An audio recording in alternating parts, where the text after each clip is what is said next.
දෙමව්පියන්ට තියෙන එකම සම්පත තමන්ගේ දරුවන් බව බුදුරජාණන් වහන්සේ පවා ධර්මයේ සඳහන් කරනවා. හැබැයි මේ දරුවන් අපි ගත්තහම කර්මානුරූපීව මේ තමන් කරා එන දරුවන් තුල නොඑක් ආකාර ලක්ෂණයන් තියෙනවා. දෙමව්පියෝ කැමති වුණාට මගේ දරුවන් මෙන්න මේ ආකාරයේ දරුවන් බවට පත් වේවා කියලා කැමති වුණාට තමන්ට ඕන විදිහට දරුවන් සකස් වෙන්නේ නැහැ. ඒ අය සසරේ රැස් කරගත්ත කුසල් අකුසල් අනුව තමයි ඒ පුද්ගලයන්ගේ චරිත ලක්ෂණ සංසාර පුරුදු වලට අනුව හැඩගැහෙනවා. අනේ නිසා පින්වතුනි බුදුරජාණන් වහන්සේ බොහෝම ලස්සනට මේ දරුවන් කොටස් තුනකට බෙදෙනවා. අතිජාත, සහජාත, අවජාත කියලා.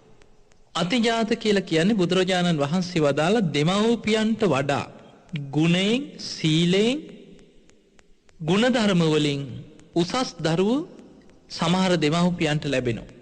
ඒ දරුවෝ දෙමව්පියන්ට වඩා ගුණ යහපත්. දෙමව්පියන්ට වඩා සීලාදී ගුණධර්ම රකින්න. සමහරවිට දෙමව්පියෝ දුස්සීලයි. දෙමව්පියෝ නොඑක් පංච දුස්චරිත ක්‍රියාවල යෙදෙනවා. නමුත් මේ දරුවෝ කල්පනා කරනවා අනේ අපේ දෙමව්පියන්වත් ධර්මයට ගන්නට ඕන. දෙමව්පියන්වත් ගුණ යහපත් කරන්න ඕන. මේ විදියට හිතමින් දෙමව්පියන්ට පවා යහපත ගැන උපදෙස් දෙමින් අකුසලෙන් දෙමව්පියන්වත් වළක්වන්න උත්සාහ කරමින් තමන් සීලාදී ගුණධර්ම රකිමින් බොහෝම ධර්මානුකූල බොහෝම ගුණයහපත් ජීවිත ගත කරන දරුවෝ ඉන්නවා. එතකොට තමන්ගේ දෙමව්පියන්ටත් වඩා ගුණයහපත් දරුවන් ඉන්නවා නම් අන්නේ දරුවන් බුදුරජාණන් වහන්සේ විස්තර කරනවා අතිජාත දරුවෝ කියලා. දෙමව්පියෝ වාසනාවන්ත වෙන්න ඕන එවැනි දරුවන් ලබන්න. ඊළඟට බුදුරජාණන් වහන්සේ වදාළ තවත් කොටසක් ඉන්නවා සහජාත කියලා.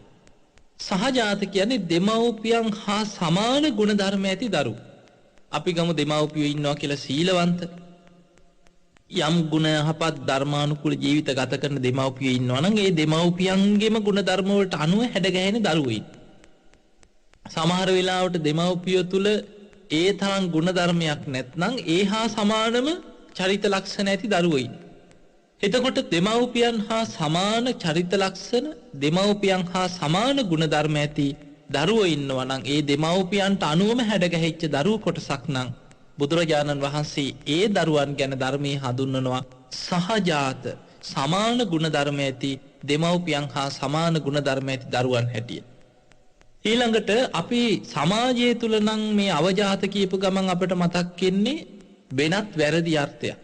හැබැයි බුදුරජාණන් වහන්සේගේ ධර්මයේ පෙන්නනවා අවජාත කියලා කියන්නේ දෙමව්පියන්ට වඩා ගුණෙන් සීලෙන් අඩු දරුවන් ඉන්නවනම්. සමහර ඉන්නවා දෙමව්පියෝ බොහොම සීලවන්තයි. දෙමව්පියෝ ගුණධර්ම ආරක්ෂා කරමින් ධර්මයේ හැසිරෙනවා.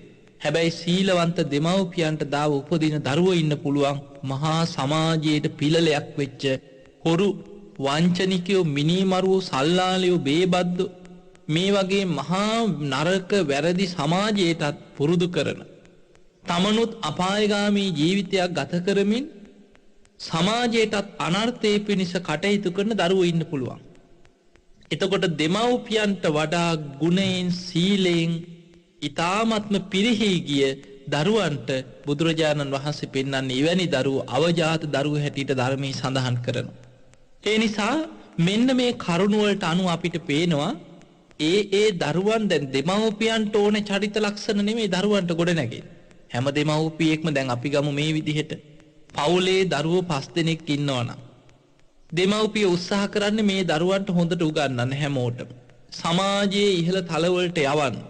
මේ දරුවෝ සමාජයේ මේ විදිහට ඉන්නවා දකින්නයි අපි කැමති කියලා හැමෝගෙම අරමුණ එකම අරමුණක් තුල දරුවන්ට කටයුතු කරන දෙමව්පියෝ. හැබැයි ඒ දරුවෝ 5 දෙනාගෙන් එක්කෙනෙක් බොහෝම ගුණයහපත් සීලවන්ත කෙනෙක් වෙන්න පුළුවන්. තව කෙනෙක් සමාජයේටම පිළලයක් වෙච්ච මහා අපරාධ ගණනාවකට සම්බන්ධ වෙච්ච දරුණු හොරෙක් මිනිමරුවෙක් වෙන්න පුළුවන්. තව කෙනෙක් සීලාදී ගුණධර්ම රකින්න බණ භාවනා කරන ධර්මයේ හැසිරෙන්න ධර්මාවබෝධය කරා යන්න උත්සාහ කරන නිවන් මාගේ ගමන් කරන කෙනෙක් වෙන්න පුළුවන්. තව කෙනෙක් මන්ද බුද්ධික කෙනෙක් වෙන්න පුළුවන් සී කල්පනාව නැති. එතකොට මේ වගේ එක එක දරුවන් අතර එක එක ලක්ෂණ පිහිටනවා.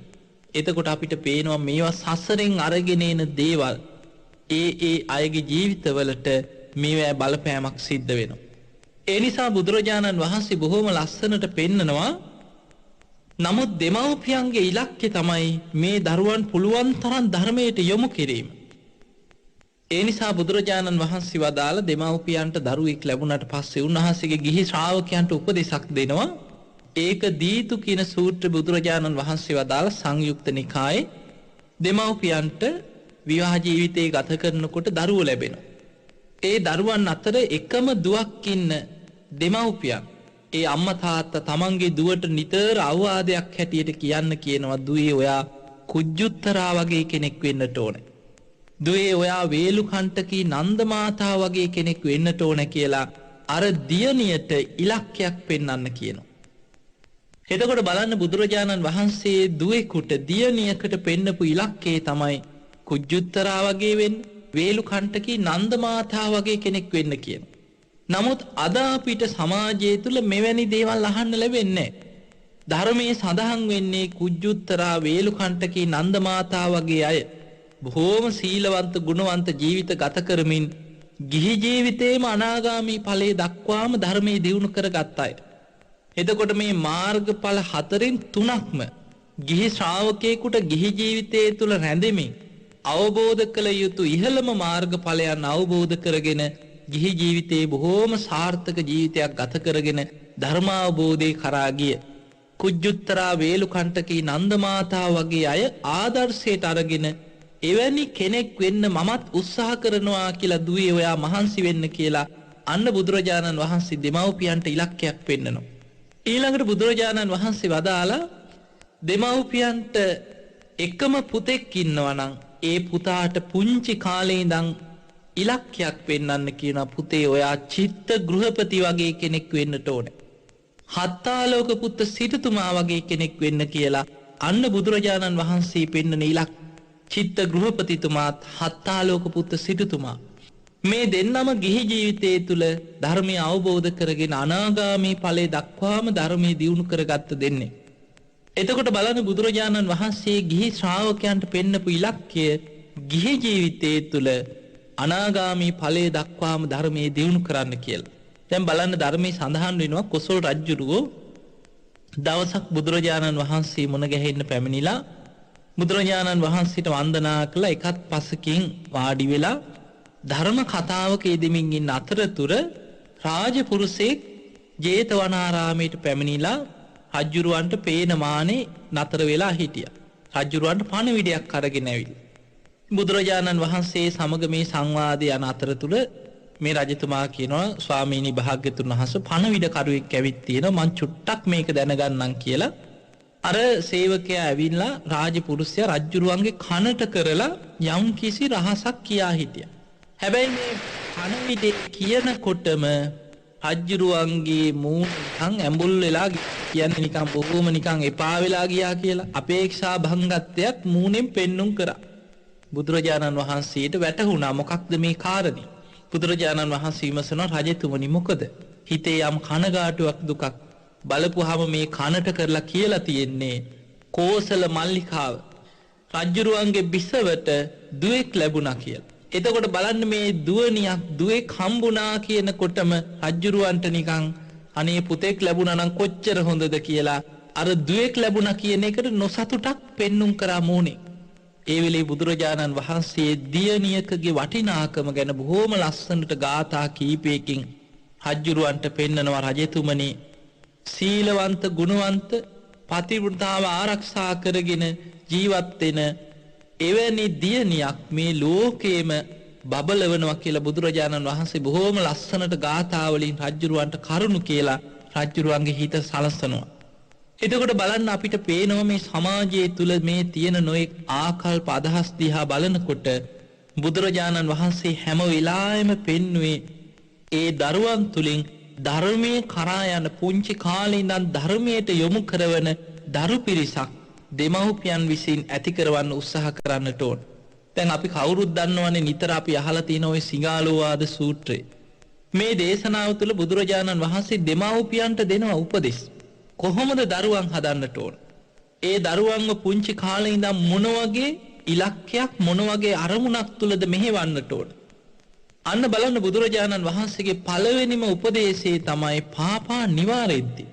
දරුවන්ව පාපයෙන් වැළැක්වීම දෙමව්පියන්ගේ පළමු යුතුයකම තමයි දරුවන්ව පාපයෙන් වළක්වන එක. පින්වතුනි පාපයට, පාප මිත්‍ර ඇසුරට, පාපී අකුසල් වලට පෙළඹෙන්නට පුළුවන්. සමහර දරුවෝ ඉන්නවා පුංචි කාලේ ඉඳන්ම සතෙක් දැක්ක තැන තලනවා. සතෙක් දැක්ක තැන මරනවා. එක පොඩි සතෙක් අල්ලගෙන අණුබඩු කඩලා සතුටු වෙනවා. මේ වගේ ප්‍රාණඝාතයන්ට යොමු වෙන දරුවෝ ඉන්නවා. එතකොට දෙමව්පියෝ මේවා බලාගෙන ඉවරලා ඒ තුලින් සතුටක් ලබන්න උත්සාහ කරන්නේ නැතුව අපේ දරුවා මේ වගේ කෙනෙක්, අපේ ළමයා මේ වගේ කෙනෙක් කියලා එවැනි දරුවා කරන වැරදි දේවල් අගය කරන්න පුරුදු වෙන්නේ නැතුව ඒ දරුවන්ව පාපයෙන් පුංචි කාලේ ඉඳලා වළක්වන්නට ඕන. පුතේ ඔය වගේ දේවල් කරන්න එපා. ඒවා මහා අකුසල්. ඔයා කැමතිද ඔයාට කවුරු හරි හිංසා කරනවට? අන්න ඒ විදිහට ඒ දරුවට තේරෙන විදිහට ඒක දරුවගේ ජීවිතයට ගලපලා තමා තුලින් පුංචි කාලේ ඉඳන්ම කියලා තේරුම් කරලා වටහලා දීලා ඒ පාපයෙන් වළක්වන්නට දෙමව්පියෝ කටයුතු කරන්නට ඕන. පුංචි කාලේ ඉඳන්ම ප්‍රාණඝාතයෙන් වළක්වනවා. දෙමව්පියෝ අතට දීපු නැති දෙයක් කවදාවත් නොකිය ගන්න එපා. මේ විදිහට පොඩි කාලේ ඉඳන්ම දරුවන්ව අර සොරකමින් වළක්වන්න උපක්‍රමශීලීව කටයුතු කරන්නට ඕන. ඊළඟට දරුවෙක් යම් බොරුවක් කියනවද? දරුවෙක් යම් වැරදි දෙයක් කියනවද? ඒ කියන වචනේ තුල පවා අපේ පුතා මෙහෙම කීවා, අපේ දුව මෙහෙම කීවා, බලන්න මේ කියන දේවල් කියලා අර කියන බොරුවට සතුටු වෙලා ඒකට තමන් hina වෙලා ඒ දරුවන්ව බොරුවට පොළඹවන්නේ නැතුව පුළුවන් තරම් දරුවන්ව පුංචි කාලේ ඉඳන්ම සත්‍ය වචන, සුභාසිත වචන, යහපත් වචන කතා කරන්න පුරුදු කරවන්නට ඕන. ඊළඟට දරුවෝ ඉස්සරහා දෙමව්පියෝ නිතර රණ්ඩු වෙනවා නම්, දරුවෝ ඉදිරියේ දෙමව්පියෝ බැන ගන්නවා නම්, ගහ ගන්නවා නම්, දරුවෝ ඉදිරියේ දෙමව්පියෝ අහගෙන ඉන්න බැරි නපුරු වචන වලින්, මහා නරක නපුරු පරුස වචන වලින් බැන ගන්නවා නම්, දරුවෝ මේවා බලාගෙන ඉඳලා බොහොම කම්පාවටපත් වෙන. සමහරට මේවා අනුගමනය කරන්න පෙළඹෙනවා. මේ තුල හිතේ ලොකු වෛරයක්, ද්වේෂයක් හිත තුල උපද්දව ගන්නවා. ඒ නිසා පින්වතුනි දෙමව්පියෝ දරුවන් ඉදිරියේ කටයුතු කරන්නට ඕන බොහෝම මෛත්‍රියෙන්, කරුණාවෙන්, හැම වෙලාවෙම ආදර්ශමත්ව ඒ දරුවන්ව පාපයෙන් වළක්වන්න කටයුතු කරන්න කියලා බුදුරජාණන් වහන්සේ වදාළා. එතකොට බලන්න මේ පුංචි කාලේ ඉඳන් පාපයෙන් වළක්වපු දරුවෙක් ධර්මානුකූලව බලන්න බුදුරජාණන් වහන්සේ ඒකනේ පෙන්වුවේ වේලුකණ්ඨකී නන්දමාතාව වගේ, කුජ්ජුත්තරා වගේ දුවණියක් නම්, ඊළඟට තමන්ට ලැබෙන්නේ පුතෙක් නම් චිත්තගෘහපති වගේ, හත්තාලෝක පුත්ත සිටුතුමා වගේ ගුණයහපත් දරුවන් කරන්න මහන්සි ගන්න කියන. එතකොට ඒ වගේ පුංචි කාලේ ඉඳන් ධර්මයට යොමු කරවලා නිතර දෙමව්පිය තුනුරුවන් වන්දනා කරනවා නම් නිවසක අර දරුවන්වත් ඉස්සරහා තියාගෙන එකට බුදුන් වඳින්න, එකට මල් පහන් පූජා කරන්න, දරුවන්ගේ අතින් බුදුන් ඇඳලා අවසන් වෙලා එවැනි පින්දහම් කටයුතු සිදු කරලා දෙමව්පියන්ට වන්දනා කරවනේවා. එතකොට මේ සියල්ල පුංචි කාලේ ඉඳන්ම දරුවෝ ඉස්සරහා තියාගෙන දෙමව්පියෝ ආදර්ශමත්ව කටයුතු කරනවා නම් අන්නේ දරුවෝ පුංචි කාලේ ඉඳන්ම ටිකෙන් ටික ගුණධර්ම දරුවන්ගේ ජීවිතවලට ඇතුල් වෙනවා.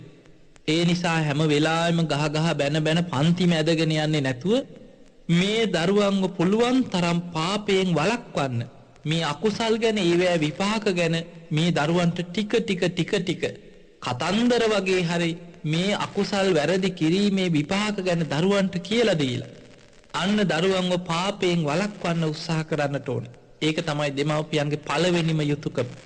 දෙවෙනි එක බුදුරජාණන් වහන්සේ වදාළ කල්යාණේ නිවේසෙන්ති. එතකොට පාපයෙන් වළක්වනවා විතරක් නෙමෙයි, යහපත් කටයුතු වල දරුවන් යොදවන්නට ඕන. කල්යාණ මිත්‍රයන්ගේ ඇසුර ලබා දෙන්න ඕන. ගුණධර්ම වල දරුවන් යොදවන්නට ඕන. යහපත් කටයුතු වල දරුවෝ යොදවන්න. එතකොට පාපයෙන් වළක්වලා යහපතේ යොදවන්නට ඕන. අන්න බලන්න යහපතේ පින් කටයුතු වලට යොදවනවා, පින් දහම් කටයුතු වලට සම්බන්ධ කරවනවා. ඒ දරුවෝ සමග කතා බහ කරත් බොහෝම මෛත්‍රී සහගත සුභාසිත වචන කතා කරනවා. මේ වගේ දරුවන් ඉදිරියේ දෙමව්පියෝ බොහෝම ගුණයහපත් ධර්මානුකූලව ඒ දරුවන්ටත් ආදර්ශමත් වෙන විදිහේ යහපත් කටයුතු වල යෙදෙමින් ඒවා දරුවන්ට පුරුදු කරවන්න මහන්සි ගන්නට ඕන. ඊළඟට බුදුරජාණන් වහන්සේ වදාළ ඒ දරුවන්ට ශිල්ප ශාස්ත්‍ර හොඳින් උගන්වන්නට ඕන. අන්න දෙමව්පියන්ගේ ඊළඟ යුතුයකම. එතකොට ඒක බුදුරජාණන් වහන්සේ පෙන්වුවේ තුන්වෙනි තැනට, පළවෙනි තැනට නෙමෙයි. පළවෙනියටම පෙන්වුවේ පාපයෙන් වළක්වන්න, යහපත යොදවන්න. තුන්වෙනි එක තමයි ශිල්ප ශාස්ත්‍ර උගන්වන්න. දැන් අද අපි ගත්තාම උගන්වන්න මහන්සි ගන්නවා.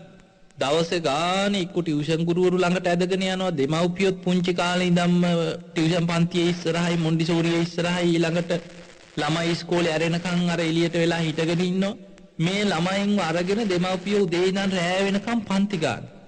හැබැයි මේ දෙමව්පියන්ගේ උත්සාහයක් නැහැ පාපයෙන් වළක්වන්න, යහපතේ යොදවන්න.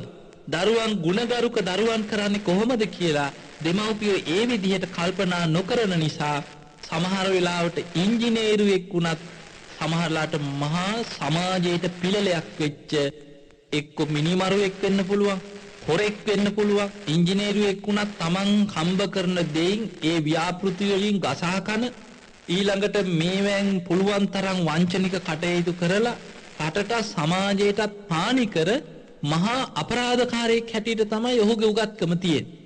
අපිට පේනවා උගතුන් අතර ඉන්නවා මහා වංචනිකයෝ, හොරු, සල්ලාලයෝ. අපිට මෙවැනි දේවල් අහන්න ලැබෙන වෛද්‍යවරු අතර කොච්චර ඉන්නවද මෙවැනි දුස්සීල දුරාචාර ජීවිත ගත කරන මිනිස්සු.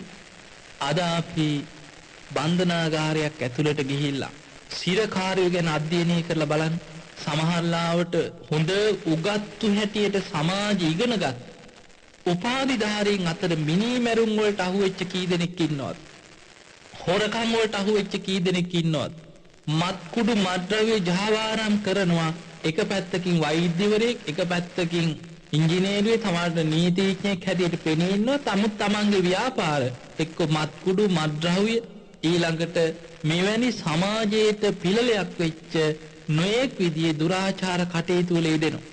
ඒ නිසා මේ උගත්කම කියන එක සලස්සන්නට ඕනේ. පාපයෙන් වළක්වලා යහපතේ යෙදවලා තමයි ඒවට තමයි මුල් තැන දෙන්න ඕනේ. තුන්වෙනියටයි බුදුරජාණන් වහන්සේ පෙන්වුවේ ශිල්ප ශාස්ත්‍ර උගන්වලා අධ්‍යාපනයෙන් දැනුමක් ලබා දෙන්න. හතරවෙනියට බුදුරජාණන් වහන්සේ පෙන්වුවා දෙමව්පියෝ දරුවෝ ගැන ඒ දරුවන්ට සුදුසු කාලේ එනකොට ඒ ආවාහ විවාහ කටයුතු සිදු කරලා ඒ කටයුතු සුදුසු කාලයේදී දෙමව්පියෝ මැදිහත් වෙලා ඒ දරුවන්ට එවැනි විවාහ කටයුතු සිදු කරලා දෙන්නට ඕන. ඊළඟට පස්වෙනියට බුදුරජාණන් වහන්සේ වදාළ දෙමව්පියන්ගේ යුතුයකම් හැටියට ඒ දරුවන්ට සුදුසු දායාද පවර්ලා දීලා, ඒ දෙමව්පියෝ දරුවන්ට වගකීම් පවර්ලා දීලා, සමහරට ව්‍යාපාර හරි ඒ දේවල් සුදුසු කාලේ දරුවන්ගේ අතටපත් කරලා දෙමව්පියෝ ඒ තමන්ගේ සැදෑ සමයේ ටිකක් විවේකීව දරුවෝ ඒවා පවත්වගෙන යන ආකාරය දිහා බලලා සතුටු වෙමින්, සමහරු ඉන්නවා මම මැරුණත් මේවා නම් දාලා යන්නේ නැහැ කියලා දරුවන්ට දෙන්නෙත් නැහැ. මේ බැංකු පොත් ටික, යතුරු කැරලි ටික ඔක්කොම ඉනේ ගහගෙන මේ පනාදින වෙලාවෙත් මේ යතුරු කැරල්ලක්වත් දරුවෙකුට දෙන්නේ නැතුව මේවා සියල්ල බදාගෙන මැරිලත් මේකෙම උපදින්න හිතාගෙන දඟලන දෙමව්පියෝ ඉන්නවා. ඒ මට්ටමටපත් වෙන්නේ නැතුව ඒ දරුවන්ට උගන්වලා යහපතේ යොදවලා සුදුසු කාලයේදී ඒ දායාදේ දරුවන් අතර බෙදලා දෙන්න කියලා බුදුරජාණන් වහන්සේ පෙන්නනවා. එතකොට මේ වගේ කටයුතු කරනකොට අන්න දෙමව්පියන්ට තමන්ගේ දරුවන්ගෙන් තමන් යමක් අපේක්ෂා කරනවා නම් අන්නේ අපේක්ෂා කරන දේ තමන්ට දකින්න පුළුවන්කම ලැබෙනවා. ඒ දරුවන්ට ආය අමුතුවෙන් බනින්න දෙයක් නැහැ. ඒ දරුවන් ලව්ව බලෙන් සලකෝ ගන්න අවශ්‍ය නැහැ. මොකද දරුවෝ දන්නවා දැන් පාපයෙන් වළක්වලා යහපතේ යොදවපු දරුවා කුසල් මොනවද අකුසල් මොනවද කියලා දන්නවා. ලෞකික සම්මාදිට්ඨිය තුලම උගන්වනවා මවුට සැලකීමේ විපාක, පියාට සැලකීමේ විපාක. මේක සම්මාදිට්ඨියට අයිති දෙයක්. කර්මඵල විශ්වාසය ඇති වෙනවා නම් දරුවෙකුට, මෙලොව පරලොව පිළිගැනීමක් දරුවෙකුට ඇති වෙනවා නම් ලෞකික සම්මාදිට්ඨිය තුල පිහිටන කෙනා දෙමව්පියන්ට සැලකීමේ විපාක දන්නවා. ඒ නිසා ඒක බලෙන් බැනලා මෙයා මෙහෙම කරන්නේ මෙයා සලකන්නේ කියලා ඒ දරුවන්ට බනින නිඳා කරනවට වඩා තමන්ගේ යුතුයකම දෙමව්පිය විසින් දරුවන්ට ඉෂ්ට කරනවා නම් ඒ දරුව බොහෝ වෙලාවට පෙරලා ප්‍රතිඋපකාර දක්වනවා. ඒ නිසා පින්වතුනි, දරුවන්ව ධර්මයේ යොදවීමයි කළ යුතු එකම දේ. බලන්න බුදුරජාණන් වහන්සේ බොහෝම ලස්සනට පෙන්නන ආනන්ද හාමුදුරන්ට එක අවස්ථාවක ආනන්දය, ඔබ යම් කිසි කෙනෙක් ගැන ඔබේ හිතේ ආදරයක් කරුණාවක් සෙනෙහි මාත්‍රයක් හරි තියෙනවා. එක්ක තමන්ගේ දෙමව්පියෙක් ඥාතියෙක් දායකයෙක් හිතවතෙක් උදව්පකාර කරන කෙනෙක් අනේ අසවලා අපිට දන් හැන්දක් හරි බෙදුවා නේද කියලා යම් කිසි කෙනෙක් ගැන ආදරයක් කරුණාවක් සෙනෙහි මාත්‍රයක් හරි තියෙනවා නම් ඒ සියලු දෙනාටම මේ බුදුරජාණන් වහන්සේ ගැන ධර්මයේ ගැන ශ්‍රාවකයන් ගැන සද්ධාව ඇති කරවන්නම මහන්සි ගන්න කියනවා. ඒ අය සීලවන්ත කරන්නම මහන්සි ගන්න කියනවා. ඒ අයට දහම් දැනුම ලබා දෙන්න ත්‍යාග සම්පත්තිය ප්‍රඥාව ඇති කරවන්න මහන්සි ගන්න කියනවා. අන්න බලන්න බුදුරජාණන් වහන්සේ පෙන්නපු කාරණේ. යමෙක් තුල ආදරයක් කරුණාවක් සෙනෙහි මාත්‍රයක් හරි තියෙනවා නම් ඒ සියලු දෙනා තුලම සද්ධා සීල සුත ත්‍යාග ප්‍රඥා ඇති කරවන්න කියනවා. ඒක තමයි අපිට ඔහු වෙනුවෙන් කළ හැකි එකම ප්‍රතිඋපකාරී බවට පත් වෙන්නේ. දැන් බලන්න ওই දෙමාපියන්ට සැලකීම ගැන සඳහන් වෙන දේශනාවක් තියෙනවා. අංගුත්තර නිකායේ මේ දේශනාවේ බුදුරජාණන් වහන්සේ බොහෝම ලස්සනට පෙන්නනවා දරුවෙක් තමන්ගේ දෙමව්පියන්ව උරහිස්වල තියාගෙන අවුරුදු 100ක් අප උපස්ථාන කරන.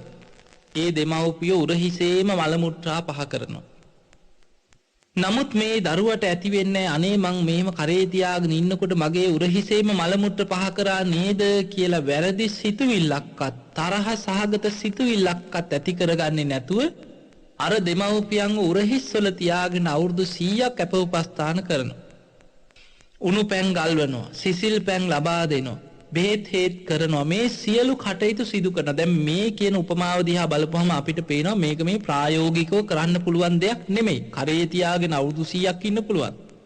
නමුත් බුදුරජාණන් වහන්සේ මෙවැනි උපමාවකින් පෙන්වන්නේ එවැනි දෙයක් කෙනෙක් කරනවා. එහෙම කරත් බුදුරජාණන් වහන්සේ වදාලා ඒක ප්‍රතිඋපකාරයක් නෙමෙයි කියන. ඊළඟට බුදුරජාණන් වහන්සේ වදාලා ආනන්දය යම් කිසි කෙනෙක් ගිහි ජීවිතයේ තුල ලබන්න තියෙන ඉහළම සැපය තමයි චක්‍රවර්ති රාජ සම්පත්තිය ලබා දීම. යම් කිසි දරුවෙක් තමන්ගේ දෙමව්පියන්ට සක්විති රජකමේ පිහිටවනවා මේ ලෝකයේ තුල කාම ලෝකයේම අධිපති භාවය මේ කාම ලෝකයේටම මේ මනුස්ස ලෝකයේ පාලකයා හැටියට මේ මනුස්ස ලෝකයේම අධිපතිය හැටියට ලෝකයේම පාලනය කරන සක්විති රජ කෙනෙක් බවට පත් කරනවා. සක්විති රජ කෙනෙක් ධර්මිෂ්ඨව ලෝකයේම පාලනය කරනවා. හැබැයි සක්විති රජකම ලබා දුන්නත් තමන්ගේ දෙමව්පියන්ට ඒක ප්‍රතිඋපකාරයක් නෙමෙයි කියනවා. බුදුරජාණන් වහන්සේ වදාළ ආනන්දය දෙමව්පියන්ට ප්‍රතිඋපකාර කරන්න කල්පනා කරනවා නම් යම් දරුවෙක් ඒ දරුවන් විසින් කළ යුතු එකම දේ තමයි කියනවා බුදුරජාණන් වහන්සේ බොහොම ලස්සනට පෙන්නනවා සද්ධාාවක් නැති දෙමව්පියන්ට සද්ධාව ඇති කරවන්න කියනවා. දෙමව්පියන්ගේ ගුණධර්මවල අඩුවක් තියෙනවා නම් ඒ දුස්සීල දෙමව්පියෝ ඉන්නවා නම් සීලවන්ත කරන්න දරුවෝ මහන්සි ගන්න කියනවා. ඊළඟට දෙමව්පියන්ට දහම් දැනුම ඇති කරලා දෙන්න කියනවා. දෙමව්පියෝ සම්බන්ධ කරගෙන පින් දහම් කටයුතු වල යෙදෙමින් දෙමව්පියන්ට ත්‍යාග සම්පත්තිය ඇති කරවන්න. දෙමව්පියන්ව බණ භාවනා ආදී කටයුතු වලට යොමු කරවලා ප්‍රඥාව ඇති කරවන්න මහන්සි ගන්න කියනවා. එතකොට කාරණා පහක් පෙන්නනවා. යමෙකුට ප්‍රතිඋපකාර කරන්න කල්පනා කරනවා නම් අන්න දරුවෙක් දෙමව්පියන්ට සලකන්න හිතනවා නම් ඒ දෙමව්පියන්ට ප්‍රතිඋපකාර කළ අවසන් කරන්න පුළුවන් ක්‍රමේ තමයි කියනවා දෙමව්පිය තුල සද්ධා, සීල, සුත, ත්‍යාග, ප්‍රඥා කියන කරුණු පහ ඇති කරවීම. එහෙමනම් ඒ කරුණු පහ දියුණු කරගන්න ඇති කරනවා. ඒ කරුණු දියුණු කරගත්ත දෙමව්පියෝ නම් තව තවත් සද්ධාදිය දියුණු කරගන්න දරුවෝ උදව් කරනවා. එහෙම අපිට දකින්න ලැබෙනවා සමහර දරුවෝ දෙමව්පියන්ව බණ භාවනා කටයුතු වලට යොමු කරනවා, සීල් ගන්න අරගෙන යනවා, භාවනා වැඩසටහන් වලට එක්කන් වෙනවා. ඒ දෙමව්පියන්ව උස්සගෙන හරි ඇවිද ගන්න බැරි දෙමව්පියන්ව උස්සගෙන හරි පින්දහම් කටයුතු වලට අරගෙන යන දරුවෝ ඉන්නවා. එතකොට මේ වගේ දරුවෝ අන්න දෙමව්පියෝ තුල සද්ධා, සීල, සුත, ත්‍යාග, ප්‍රඥා ඇති කරවන්න මහන්සි ගන්නවා. අන්න ධර්මයේ වටිනාකම දන්න දරුවෝ. එහෙමනම් ඒ වටිනාකම දරුවන්ගේ හිතට ගියේ ඒ දරුවන් පුංචි කාලේ ඉඳන්ම ධර්මයට යොමු කරවපු නිසායි. අන්න ඒ නිසා පින්වතුනි නිරන්තරයෙන් පොඩි කාලේ ඉඳන්ම දරුවන්ට යහපතේ යොදවලා පාප මිත්‍රයන්ගෙන් පාපී දේවල් වලින් ඒ දරුවන්ව ඉවත් කරලා ධර්මයට යොමු කරවන්න දෙමව්පියෝ දක්ෂ වෙනවා නම් බොහෝ වෙලාවට මේ දරුවන් නාමෙන් ඔය තියෙන මැසිවිලි ඇඬිලි දුක්විලි දරුවෝ සලකන්නේ නෑ මේ දරුවෝ මෙහෙමයි අපිට කරන්නේ මෙහෙමයි ඔය සියල්ල පිටිපස්සේ තියෙන්නේ බොහෝ වෙලාවට දෙමව්පියෝ හරියට මේ දරුවන්ට පුංචි කාලේ ලබා දෙන්න ඕන දේ හරියට ලබා දීලා නැහැ. දැනුම විතරයි ලබා දෙන්නේ ගුණධර්ම ලබා දෙන්නේ නැහැ. ඒ නිසා බුදුරජාණන් වහන්සේ මුලින්ම පෙන්වන දේ තමයි පාපයෙන් වළක්වලා පුංචි කාලේ ධම්ම යහපතේ යොදවන්න. ඒ යහපතේ යොදවන ගමන් ඒ දරුවන්ට ශිල්ප ශාස්ත්‍ර උගන්වලා සුදුසු කාලේ සුදුසු කටයුතු කරලා දෙන්න. ඒ තමන්ගේ දේපොළ ඒ තමන් යම් හම්බ කරගත්ත දෙයක් තියෙනවා නම් ඒවා මම මැරෙනකම් මම නම් මේවා ලියලා දෙන්නේ නැහැ. මං දුන්නත් දෙන්නේ පරාණ බුද්ධිය තියාගෙන. එහෙමනේ දැන් කියන්නේ. එතකොට බුදුරජාණන් වහන්සේ පෙන්වන්නේ ඒ දරුවන්ව ගුණධර්මවල යෙදෙව්වනම් යහපතේ යෙදෙව්වනම් කවදාවත් ඒ දරුවන්ගෙන් මේ අයට මම මේවා දුන්නාට පස්සේ දරුවෝ මට මෙහෙම කරයිද මෙහෙම කරයි ඒ සැක සංකා ඔක්කොම ඇති වෙන්නේ දරුවන්ව යහපතේ යොදවලා නැති නිසා. අන්න ඒ නිසා පින්වතුනි විශේෂයෙන්ම දරුවන්ව පුංචි කාලේ ඉඳන්ම ධර්මයට යොමු කරවනවා. දැන් බලන්න බුද්ධ දේශනා දිහා බලනකොට අපිට පේනවා සුමනා සිටු දේවිය අවුරුදු 7ක් වගේ වයසේදී තමයි සෝවාන් ඵලයටපත් උනේ. ඊට පෙර සංසාරේ බොහෝ පින්දහම් රැස් කරගෙන යම් ප්‍රාර්ථනාවක් සිදු කරගත්තා. මට පුංචිම වයසේදී ඉක්මනින්ම ධර්මයේ අවබෝධ කරගන්න ලැබේවා කියලා ප්‍රාර්ථනාවක් කරගත්තා. ඒ ප්‍රාර්ථනාව හිතේ දරාගෙන නොයේක් විදිහේ පින්දහම් කරා. ඒ පින්දහම් කරගෙන යන අතරතුර තමයි ගෞතම බුදුරජාණන් වහන්සේ ලෝකේ පහළ වෙච්ච කාලේ මේ සුජාතාව කුසල රජුරුවන්ගේ නැගණියෙක් හැටියට ඒ රජ පවුලකම ඉපදුනා. ඔබ දන්නවා බුදුරජාණන් වහන්සේ වෙනුවෙන් අනාථපිණ්ඩික සිටුතුමා 54 කෝටියක් වියදම් කළ සවැත් නුවර ජේතවනාරාමය ඉදි කරා. 54 කෝටියක් වියදම් කරලා සවැත් නුවර ජේතවනාරාමය ඉදි කරලා ඒ ජේතවන පූජාව සිදු වෙච්ච දවසේ බුද්ධ ප්‍රමුඛ සංඝයා සවැත් නුවරට වඩම්මලා ජේතවනාරාමයේ බුදුරජාණන් වහන්සේට පූජා කරන දවසේ බුද්ධ ප්‍රමුඛ සංඝ පිරිස පිළිගන්න බොහෝම ලස්සන පෙරහැරක් සකස් කරා. මේ පෙරහැරේ මල් කල අරගෙන මල් පුරෝපු කල අරගෙන ආපු මේ ළමයි කණ්ඩායම් යෙදෙව්වා. දැන් අද වුණත් අපි දකිනවනේ සමහර වෙලාවට බුදු පිළිමයක් පන්සලකට වැඩැම්මෙව්වත් ධාතුන් වහන්සේලා වැඩැම්මෙව්වත් බොහෝ වෙලාවට ධාතු කරඬුව සහිත පෙරහැරවල් තියෙනවා. මේ පෙරහැරවල් වලට බොහෝ වෙලාවට දහම් පාසල් ළමයි පාසල් ළමයි මේ නැටුම් කණ්ඩායම් ඒ පොඩි පොඩි ළමයින්ගේ නොඑක් නැටුම් කණ්ඩායම් පෙරහැරවල් වලට යොදවනවා. එතකොට ඒ වගේ එදා බුද්ධ ප්‍රමුඛ සංඝයා සවැත් නුවරට වඩම්මන දවසේ ජේතවන පූජාව දවසේ බුදුරජාණන් වහන්සේ පිළිගන්න සකස් කරපු ඒ පෙරහැරක මල් කල අරගෙන ගිය දරුවන් අතරේ තමයි මේ සුමනා සිටු දේවිය හිටියේ. එතකොට මේ සුමනාව එදා බුදුරජාණන් වහන්සේ ජේතවනාරාමේ පිළි අරගෙන අවසන් වෙලා දහම් දෙසපු වෙලාවේ එදා ධර්ම දේශනාව අවසන් වෙනකොට අවුරුදු 7ක් වගේ වයසෙදිම සෝවාන් ඵලයටපත් වුණා. බලන්න එතකොට අවුරුදු 7කදී සෝවාන් වෙන්න පුළුවන් කියන්නේ ගිහි ජීවිතේ ගත කරන කෙනෙකුට. අපිට ධර්මයේ බොහෝ දේවල් තියෙනවා. විසාකාවත් කුඩා වයසේ සෝවාන් වෙච්ච කෙනෙක් බව සඳහන් වෙනවා. එතකොට මේ වගේ ධර්මයේ සඳහන් වෙනවා භික්ෂුන් වහන්සේලා ගත්තාම සීවලි මහරහතන් වහන්සේ ගැන හිතන් අවුරුදු 7ක් වගේ වයසෙදිම තමයි මව් කුසෙන් බිහි වුණේ. අවුරුදු 7කුත් දින 7ක් මව් කුසේම වැඩිලා තමයි මේ දරුවා බිහි වුණේ. පෙර අකුසල විපාකයකට අනුව මව් කුසේ බොහෝ කාලයක් මේ දරුවා දරාගෙන හිටියා. ඒ අම්මා හිතුවේ සුප්පියා උපාසිකාව හිතුවේ මේ දරුවා බිහි වෙන්න ගිහින් මම මරණයටපත් වෙයි කියලා. මහාලී කියන ඒ තමන්ගේ ස්වාමියාට කෝලිය වංශික රාජකුමාරයාට කතා කරලා කියා හිටියා බුදුරජාණන් වහන්සේට ගිහින් කියන්න කිව්වා තථාගතයන් වහන්සේගේ ඥාති දියණියක් වන මේ සුප්පියාව දරුවෙක් බිහි කරන්න ගිහිල්ලා ප්‍රසූත වේදනාවෙන් බොහෝ දුක් විඳිනවා. අවුරුදු ගණනාවක් මේ දරුවා බිහි වෙන්නේ නැහැ. ස්වාමීනි භාග්‍යතුන් වහන්සේ මගේ ජීව මතක දාණයට වැඩම කරන සේක්වා කියලා බුද්ධ ප්‍රමුඛ සංඝයා මම මැරෙන්න කලින් මගේ නිවසට වඩම්මලා ජීව මතක දානයක් දෙන්නට ඕනේ. බුදුරජාණන් වහන්සේව නිවසට වඩම්මන්න කියලා මහාලී කියන තමන්ගේ ස්වාමියව පිටත් කරලා ඇරියා බුදුරජාණන් වහන්සේට දානයක් දෙන්න ඕන කියලා.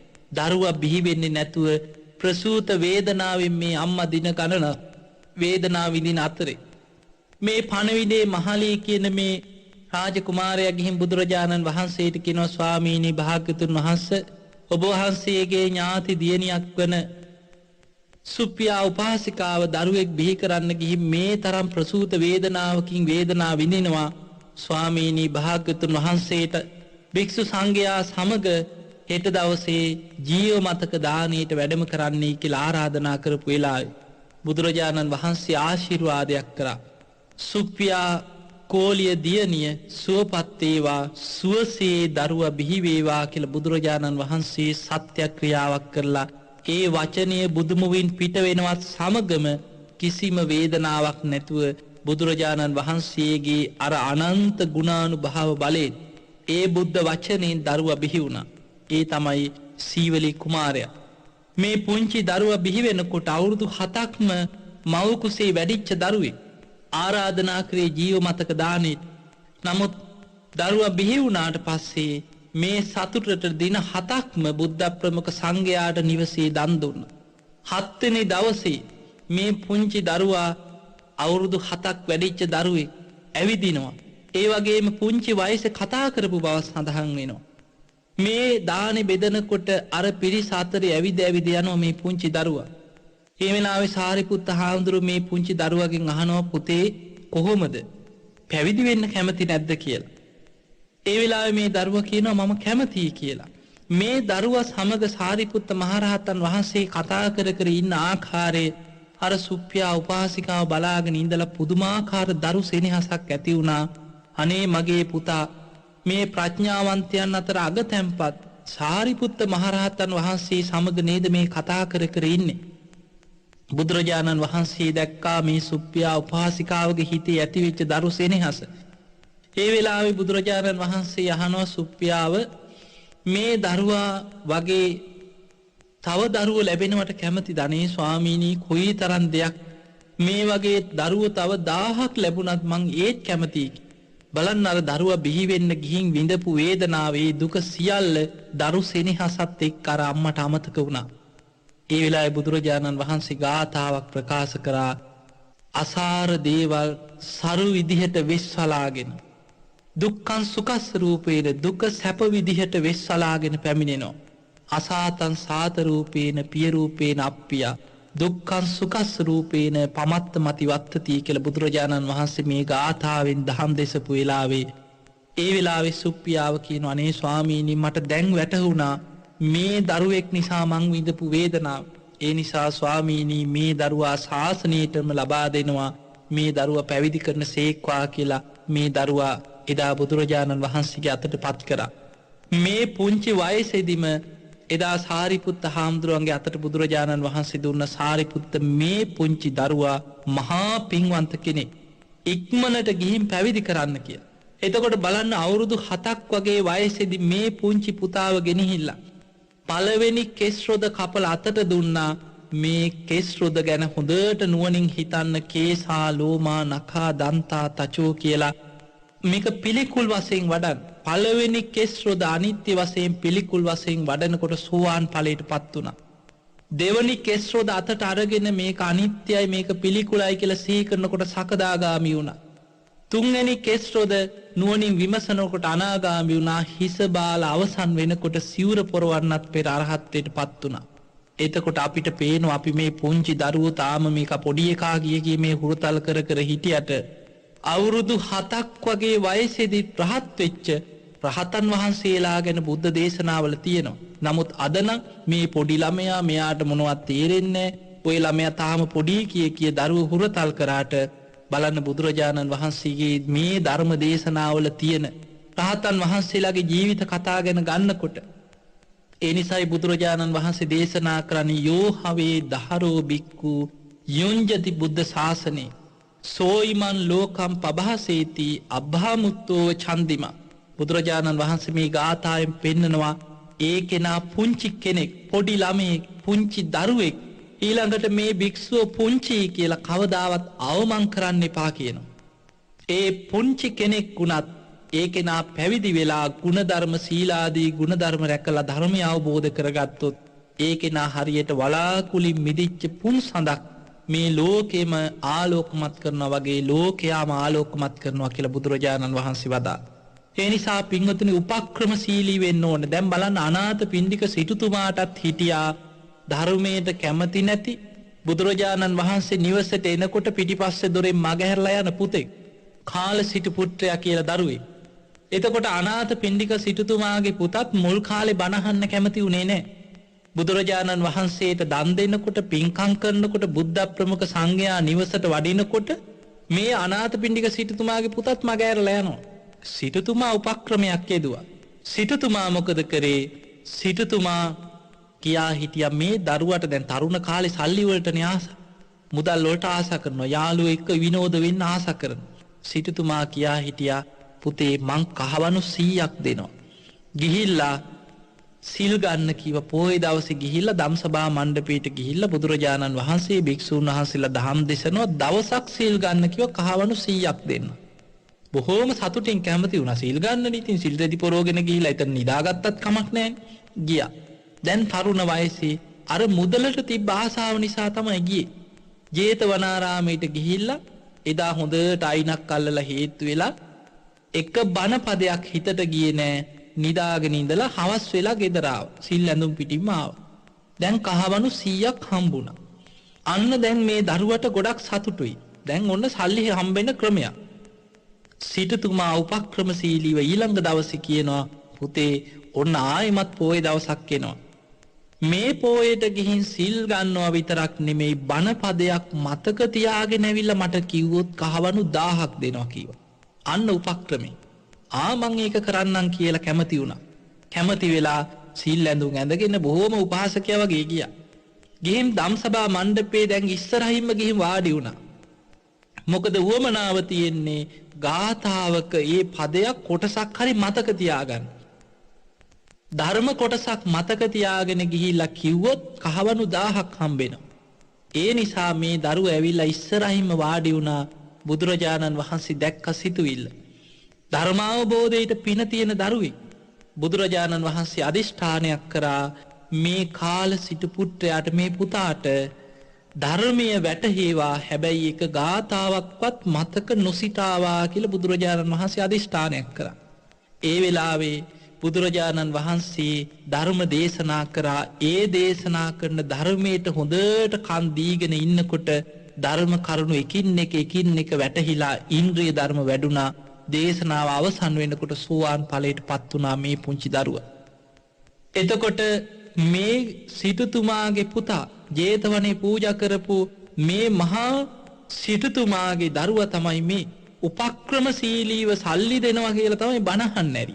හැබැයි ඒකේ ප්‍රතිඵලය ගත්තා. එදා නිවසට ගියා වෙනද වගේ නෙමෙයි හැසිරීම බොහෝම සංවරයි. හැබැයි ඒක ගාථාවක්වත් මතක හිටලා නැහැ. බුදුරජාණන් වහන්සේට දානයට ආරාධනා කරලා පසුවදා බුදුරජාණන් වහන්සේ නිවසට වැඩම කරපු වෙලාවේ වෙනදා පිටිපස්සේ දොරෙන් බුදුරජාණන් වහන්සේ එනකොට දන් දෙනකොට මගහැරලා යන දරුවා දැන් පාදෝවණය කරනවා. බුදුරජාණන් වහන්සේට පැන් පිළිගන්නනවා දානෙ බෙදනවා. බොහෝම නිවිච්ච චරිතයක්. අන්න එදා බුදුරජාණන් වහන්සේ මේ සිටු පුත්‍රයා ධර්මය අවබෝධ කරගත්ත බව බුදුරජාණන් වහන්සේ දේශනා කරමින් අනාථපිණ්ඩික සිටුතුමාට දහම් දෙසුවා. පින්වතුනි මේ කටයුතු දිහා බලනකොට අපිට පේනවා දැන් බලන්න අශෝක අධිරාජ්‍ය ගැන හිතන්න. මුළු දඹදිව් තලයේම අධිරාජ්‍යයක් බවට පත් කරගත්ත එදා කාලිංග සටනෙන් විශාල මනුස්ස ඝාතනයක් කරලා මනසින් වැටිලා කිසිම කොච්චර ඉන්නේ නැද්ද රජතුමාට උපදෙස් දෙන උපදේශකවරු. රජතුමාගේ හිත හදන්න ඕන තරම් පිරිසක් ඉන්නේ නැති. හැබැයි කාටවත් කරගන්න බැරි දෙයි. අර නීග්‍රෝධ කියන පුංචි සාමණේර මහරහතන් වහන්සේ අවුරුදු 7ක් වගේ වයස මේ පුංචි රහතන් වහන්සේ එදා නගරයේ සාන්ත ඉරියව්වෙන් වැඩම කරන ආකාරය දැකලා මේ රජතුමා නගරයේ දිහා බලාගෙන ඉන්නකොට හිතුණා අර ඇවිදගෙන යන කෙනා නම් මහා ගුණවන්ත කෙනෙක් පාටයි. පුංචි දරුවෙක් වුණාත් මාලිගාවට ගෙන්නෙව්වා. ඒ වෙලාවේ ස්වාමීන් වහන්සේ නමක් බොහෝම ගෞරව කරලා වන්දනා කරලා කියා හිටියා ස්වාමීනි ඔබ වහන්සේ කැමති තැනකින් මේ මාලිගාවේ වැඩ ඉන්න. බලන්න පුංචි වුණත් ශරීරයෙන් අවබෝධයෙන් ධර්මයෙන් සීලෙන් මහා ගුණවන්ත රහතන් වහන්සේ නමක් කල්පනා කරා මට සුදුසුම තැන තමයි දහම් දෙසන්න මේ සිංහාසනේ. එතකොට බලන්න අවුරුදු 7ක් වගේ වයස කෙනෙක් ගිහින් සිංහාසනේ වාඩි වෙනකොට පොඩි වයසකදී එතකොට මේ සිංහාසනේ මත වාඩි වුණා රජුරවට හිතෙන්නේ නැති මගේ රාජ්‍යම අල්ලගත්ත නේද මේ පොඩි හාමුදුරුවෝ කියලා. එදා ධම්මපදයේ අප්පමාද කියන වර්ගයෙන් ගාථා 20ක් තියෙනවා ධම්මපදයේ අප්පමාද කියන වර්ගය. මෙන්න මේ අප්පමාද වර්ගය ඇසුරු කරගෙන මේ නීග්‍රෝධ කියන සාමණේර මහරහතන් වහන්සේ ධර්මාශෝක රජතුමාට දහම් දෙසුවා. දේශනාව අවසන් වෙනකොට රජුරෝ පුදුමාකාර පැහැදීමකට පත් වුණා. අප්පමාද වර්ගයේ සඳහන් වෙන්නේ අප්‍රමාදී අකුසල් යටපත් කරගෙන කුසල දහම් දියුණු කරගෙන ධර්මයේ කරා යන ආකාරය. එතකොට බලන්න මේ තරම් දරුණු රජ කෙනෙක් මේ තරම් මුළු දඹදිවම එක්සේසත් කරපු රජ කෙනෙක්ව ධර්මයට පැමිණුවේ කවුද? අවුරුදු 7ක් වගේ පුංචි වයසකදී ඒ නීග්‍රෝධ කියන සාමණේර මහරහතන් වහන්සේ. ඒකේ ප්‍රතිඵලය අදටත් අපි භුක්ති විඳිනවා. අවසානයේ රජ්ජුරුවෝ තමන්ගේ පුතා තමන්ගේ දුවනිය බුද්ධ ශාසනයට පූජා කරා. මිහිඳු මහරහතන් වහන්සේ සංඝමිත්තාව මේ රහත් මෙහෙණිය කියලා කියන්නේ සංඝමිත්තාව කියලා කියන්නේ තමන්ගේ දරුවෝ. මේ අය ශාසනයට පූජා කරා.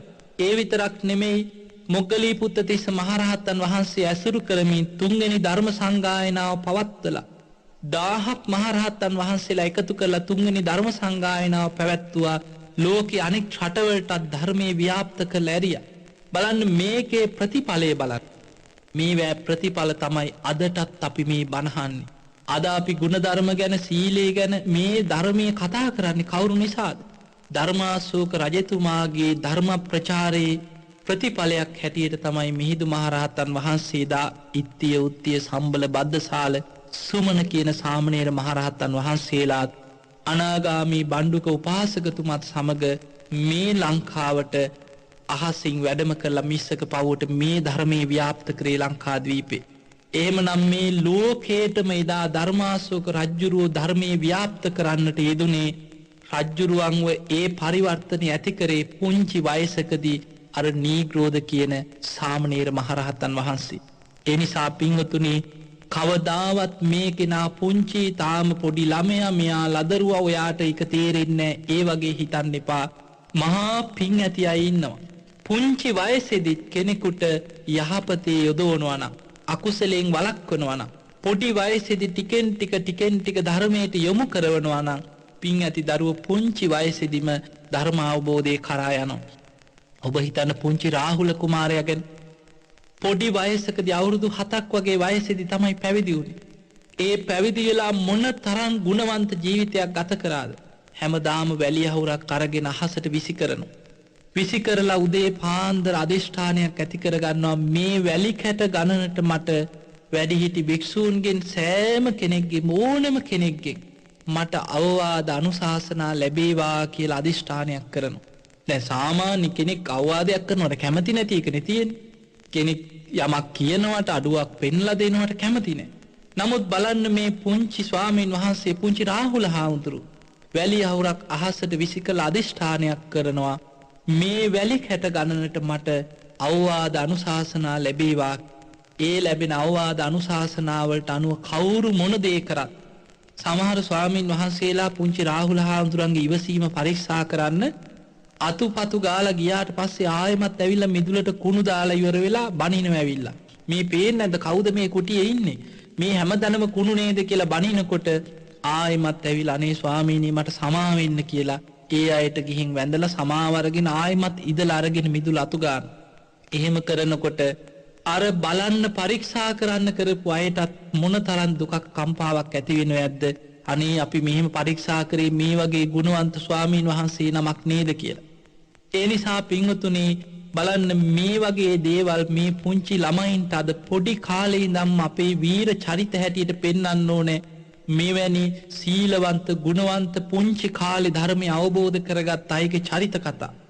අද අපිට මේ මිනී මරණේවා කාටුන් එකක් බැලුවත් මිනී මරණ එකක් වෙඩි තියාගන්නේවා මේවා බලලා ළමයින්ගේ මනස විකෘති කරනවා.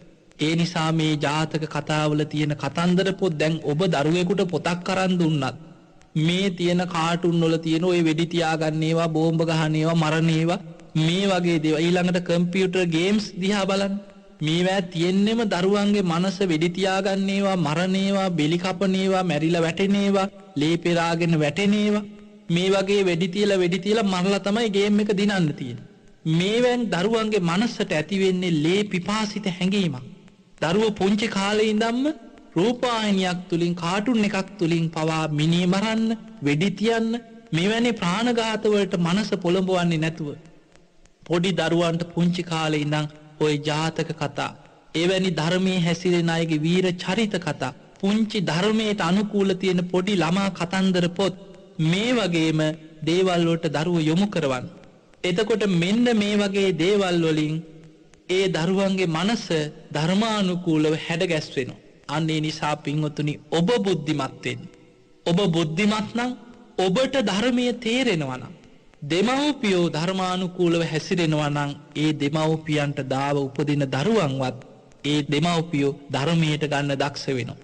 කලාතුරකින් ඉතින් පෙර අකුසලයකට අර අජාසත් කුමාරයා ඉපදුනා වගේ පෙර අකුසලයකට සංසාරික වෛරයකට වෛර බැඳගෙන ආපු කෙනෙක් ආවොත් සමහර වෙලාවට කොයිතරම් ගුණයහපත් දෙමව්පියන්ට වුණත් නොයේ හිංසා පීඩා කරන්න පුළුවන්. ඒවා වෙන්නේ තමන්ගේම පෙර අකුසල් මත. නමුත් ඒක කලාතුරකින් වෙන සිදුවීමක්. ඒ නිසා ඔබ නිරන්තරයෙන් මේ දරුවන් ගැන මේ දරුවෝ ඉගෙන ගත්තද පාඩම් කරාද මේ වගේ දේවල් විතරක් හිතනවා නෙමෙයි ඔබ පුංචි කාලේ ඉඳන් මේ දරුවන්ට ගුණයහපත් දේවල් උගන්වන්න. දරුවන්ට පුංචි කාලේ ඉඳන් බුදුන් අඳින්න පුරුදු කරවන්න. තුනුරුවන් වන්දනා කරවන්න දරුවන්ව පුරුදු කරවන්න. එකින් එක බුදු ගුණ අරගෙන දරුවන්ට කියලා දෙන්න. දවස ගානේ නිදාගන්න ගියත් මේ දරුවෝ ළඟ තියාගෙන බුදු ගුණ ගැන බුදුරජාණන් වහන්සේගේ ජීවිතය ගැන රහතන් වහන්සේලා ගැන ඒ ධර්මයේ සඳහන් වෙන ඒ එවැනි චරිත කතා ගැන දරුවන්ව දැනුවත් කරවන්න. අන්නේ විදිහට පින්වතුනි ඔබ ඔබේ දරුවන්ව ධර්මානුකූලව සකස් කරගත්තොත් ඔබට කවදාවත් දරුවෝ නිසා අඩන්න වෙන්නේ නැහැ. ඔබට කවදාවත් දරුවෝ නිසා පසුතැවෙන්න වෙන්නේ නැහැ. අනේ අපි දරුවෝ හැදුවා මුන් මෙහෙමයි කියලා දරුවන්ට සාප කර දුක් වෙන්න සිද්ධ වෙන්නේ නැහැ. ඒ නිසා අද අපිට බොහෝ වෙලාවට බොහෝ දෙනෙක් අපි එක කතා කරු. යන තැන දකින්න ලැබෙන්නේ දරුවෝ නිසා පසුතැවෙනවා විඳවනවා දුක් විඳිනවා. මනසින් අන්තිම කාලේ ජීවිතේ අපේ දරුවෝ හැදුවේ මෙහෙමයි දරුවන්ට සැලකුවේ මෙහෙමයි නමුත් මුන් මේ විදිහටයි අපිට සලකන්නේ කියලා දරුවන්ට බනිනවා සාප කරනවා නිඳා කරනවා. ඒ දේ ප්‍රතිඵලේ ඔබ හොඳට හිතන්න ඔබ පුංචි කාලේ ඉඳන් මේ දරුවන්ව පාපයෙන් වළක්වලා යහපතේ යොදවලා මේ ගුණධර්ම ධර්මයේ පැත්ත ලබා දුන්නා නම් ඔය தත්ත්වය ඔయిత වඩා වෙනස් වෙන්න ඉඩ තිබ්බා. ඒ නිසා පින්වත්නි හිතන්න ආනන්ද හාමුදුරන්ට බුදුරජාණන් වහන්සේ කරපු අවවාදෙ හිතන්න. ඔබ යමෙකුට ආදරේ නම් කරුණාවක් සෙනෙහ මාත්‍රයක් හරි තියෙනවා නම් ඒ සියලු දෙනා තුලම සද්ධා සීල සුත ත්‍යාග ප්‍රඥා ඇති කරවන්න. දෙමව්පියෝ හැටියට දරුවන්ට ආදරේ නම් දරුවන් තුල පුංචි කාලේ ඉඳන්ම සද්ධාව සීලවන්තකම දහම් දැනුම ත්‍යාග සම්පත්තිය ප්‍රඥාව ඇති කරවන්න මහන්සි ගන්න.